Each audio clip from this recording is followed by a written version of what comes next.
Apple.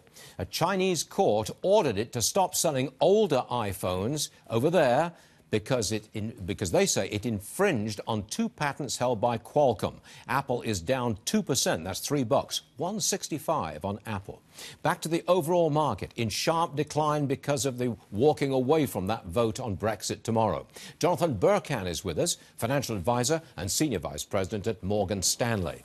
You, sir, are a big hitter. You got to give advice to our viewers. They want to know, what do you do when the Dow's down 400 points? Stuart, we've had, I think, a 300% run since Lehman Brothers. Volatility is normal. I took my clients through Lehman Brothers. You plan with your clients. I love planning.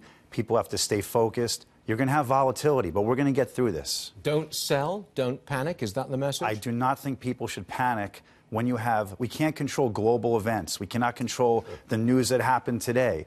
Things will get back.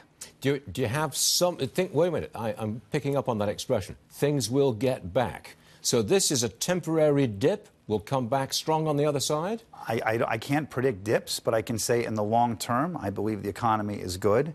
And I think things will come back at a certain period of time. And even during Lehman Brothers, they did come back, right, Stuart, didn't they? That's true. Well, look, our viewers are not daytime traders. They're not in at 11 o'clock and out at 11:30. They're longer-term investors, and you've got that message, do not panic. Do not panic. Got it.